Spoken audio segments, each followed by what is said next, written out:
Do you ever feel like your finances are spiraling out of control? Like there are too many decisions to make and you don't even know where to start? If you're nodding right now, you're definitely not alone. Today, I'm going to share a simple but powerful framework that would help you regain control of your financial life. Hi, I'm Toyin, a chartered professional accountant, money coach, and financial planner with an MBA. I've spent thousands of hours helping Canadians just like you with their money and business challenges. Financial overwhelm is one of the most common problems I see, and it makes sense.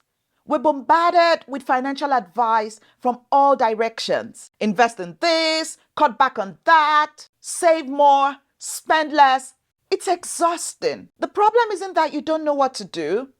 The problem is that there is too much to do and you don't know where to focus first. That's why I created the EASE framework. It stands for evaluate, automate, simplify, and educate. Let me break it down for you. Evaluate. First, you need to evaluate your current situation honestly. This means taking stock of where you are right now. What's your income? What are your expenses? What debts do you have? What assets do you have? This step isn't about judgment. It's about clarity. You can't create a roadmap if you don't know your starting point. Take a weekend to gather all your financial information. Look at your bank statements, credit card bills, investment accounts, everything. Create a simple spreadsheet to organize this information. Once you have everything in front of you, you will likely notice patterns you never saw before. Maybe you're spending more than you realized on subscriptions, or perhaps your housing costs are taking up too much of your income. Automate. The second step is to automate as much as possible. The Canada Revenue Agency and behavioral economists agree on one thing. The best financial decisions happen automatically,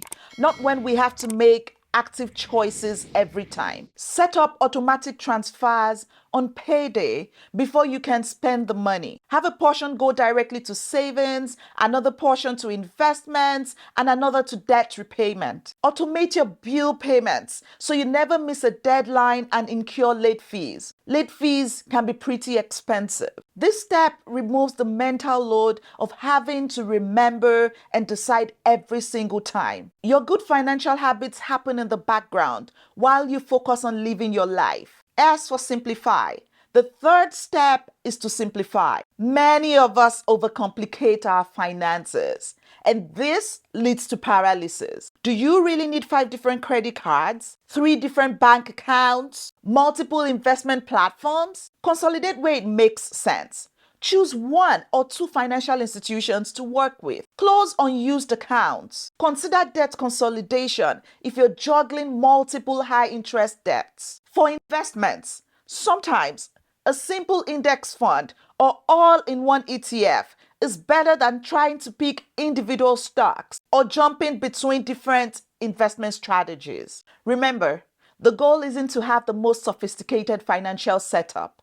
It's to have one that works for you and doesn't cause anxiety. E, educate. The final step is to educate yourself, but with boundaries. Financial knowledge is power, but information overload is real. Instead of trying to become an expert in everything, focus on learning what's relevant to your specific situation and goals. If you're planning to buy a home, learn about mortgages and the Canadian housing market. If retirement is your focus, learn about RRSPs, TFSAs, and pension options. Choose reliable Canadian sources like the Financial Consumer Agency of Canada or Canadian financial authors and experts. And remember that tax and investment strategies that work in the United States often don't apply here in Canada. So, how do you put this framework into practice? Let me walk you through a comprehensive 30-day plan that will transform your relationship with money. Days 1 to 7, complete your evaluation. This is your foundation week. Block off 3 hours on your calendar. This is non-negotiable. Start by downloading your last 3 months of transactions from all your accounts. Then, create categories that make sense for your lifestyle. Not just food, but perhaps groceries, restaurants, coffee shops. Calculate your true monthly income after taxes and deductions. During this evaluation phase, ask yourself honest questions. Am I spending more than I earn? Which expenses bring me real value and which are just habits? What's my net worth right now? Where am I financially vulnerable? According to research from the Financial Consumer Agency of Canada, people who track their spending are much more likely to stay on budget and report lower financial stress levels. This clarity eliminates the anxiety that comes from avoiding your financial reality. Days 8 to 14. Set up your automation. This is where we build your financial infrastructure. Open your banking app or log into your bank account online and set up at least 3 automatic transfers that happen on payday. 1 to emergency savings, 1 to debt repayments beyond minimum payments, and 1 to long-term investments like your RRSP or TFSA. Create a system for bill payments, either through automatic debits or calendar reminders a few days before due dates. Studies show that the average Canadian could save $300 to $500 annually just by avoiding late payment fees, NSF charges, and interest penalties. Plus, automation reduces the mental burden of day-to-day financial decisions, which behavioral economists have found to lead to better long-term financial outcomes. Days 15 to 21, work on simplifying. This week might feel challenging because you'll be making decisions and possibly closing accounts. Review all your financial products, those multiple credit cards, the investment accounts at different institutions, the various apps and tools you've signed up for. Choose criteria for what stays and what goes. This is like the Marie Kondo approach for your financial situation. What gives you joy? What doesn't give you joy? For credit cards, perhaps skip the one with the best reward for your spending pattern and one backup. For investments, consider consolidating into 1 or 2 institutions. For banking, most Canadians do well with just 1 checking account and a high-interest savings account. Be sure to properly close unwanted accounts rather than just abandoning them, and update any automatic payments linked to the accounts you're closing. Consider this.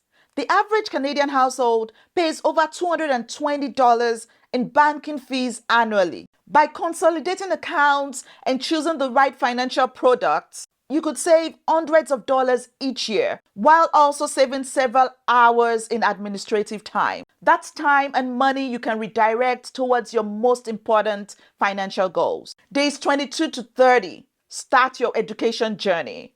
And if you're watching this video, congratulations.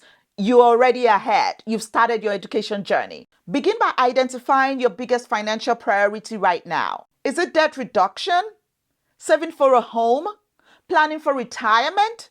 Building an emergency fund? Pick just one area to focus on first. For this area, find a reputable Canadian resource, perhaps a book from the public library, a government website like the Financial Consumer Agency of Canada, or a course from a recognized institution. Block off 30 minutes twice a week to study this topic. Take notes. Apply what you learn immediately, even in small ways. For example, if retirement planning is your focus, use the Canadian Retirement Income Calculator on the Government of Canada website. If debt reduction is your goal, learn more about the avalanche versus snowball methods and choose which one works best for your personality. If you're saving for a home, research the Home Buyers Plan for RRSPs or the First Home Savings Account and how they might benefit you. A Canadian Financial Capability Survey found that people with higher financial knowledge scores were 43% more likely to have retirement savings and 18% more likely to have an emergency fund. But remember that financial education is a lifelong process. You don't need to learn everything at once.